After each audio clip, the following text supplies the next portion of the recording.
গত এক বছরের বেশি সময় ধরে উত্তাল ভারতের উত্তর পূর্বাঞ্চলীয় মণিপুর রাজ্য।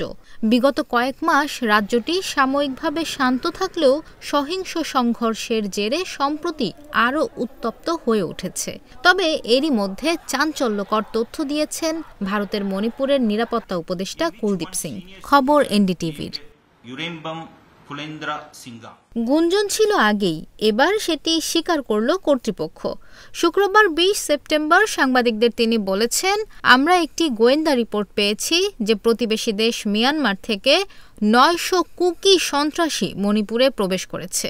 এই গোয়েন্দা রিপোর্টকে হালকাভাবে নেওয়া যাবে না।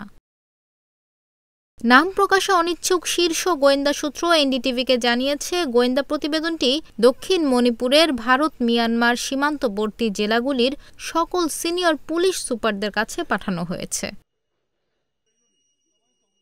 বৃহস্পতিবার পাঠানো ওই গোয়েন্দা রিপোর্টে উল্লেখ করা হয়েছে, মিয়ানমার থেকে মণিপুরে প্রবেশ করা এসব কুকি সন্ত্রাসী সদ্য প্রশিক্ষিত ড্রোন ভিত্তিক বোমা, প্রজেক্টেল, মিসাইল এবং জঙ্গলে যুদ্ধে পারদর্শী।